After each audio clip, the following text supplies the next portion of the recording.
Ako predseda vlády Slovenskej republiky vyjadrujem ostrý nesúhlas s rozhodnutím amerického prezidenta Bidena povoliť použitie amerických rakiet dlhého doletu na ciele na území Ruskej federácie s jasným cieľom úplne zmariť alebo oddialiť mierové rokovania. Dal som pokyny tak ministrovi zahraničných vecí Slovenskej republiky pánovi Blanárovi, ako aj ministrovi obrany Slovenskej republiky pánovi Kaliňákovi, aby na žiadnom medzinárodnom fóre a žiadnym spôsobom nepodporili toto americké rozhodnutie. Ide o bezprecedentnú eskaláciu napätia.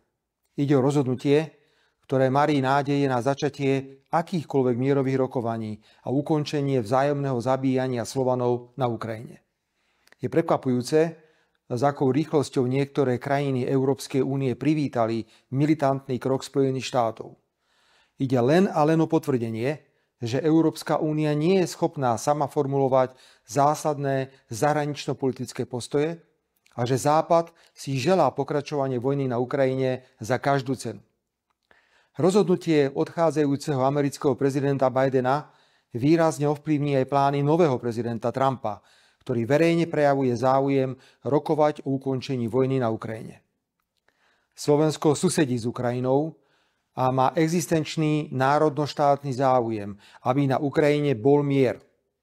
Kto si na Slovensku želá pokračovanie vojny a víta nezmyselné militantné kroky Západu, škodí slovenským národno-štátnym záujmom. Očakávam od opozičných predstaviteľov, že namiesto vybliakávania na námestiach, aby vláda išla do basy, zaujmú k rozhodnutiu amerického prezidenta Bidena jasné odmietavé stanovisko a postavia sa na stranu Slovenska a mieru, a nie na stranu jedného jediného povinného politického názoru na vojnu na Ukrajine, ktorý dnes poškodzuje predovšetkým samotnú Ukrajinu.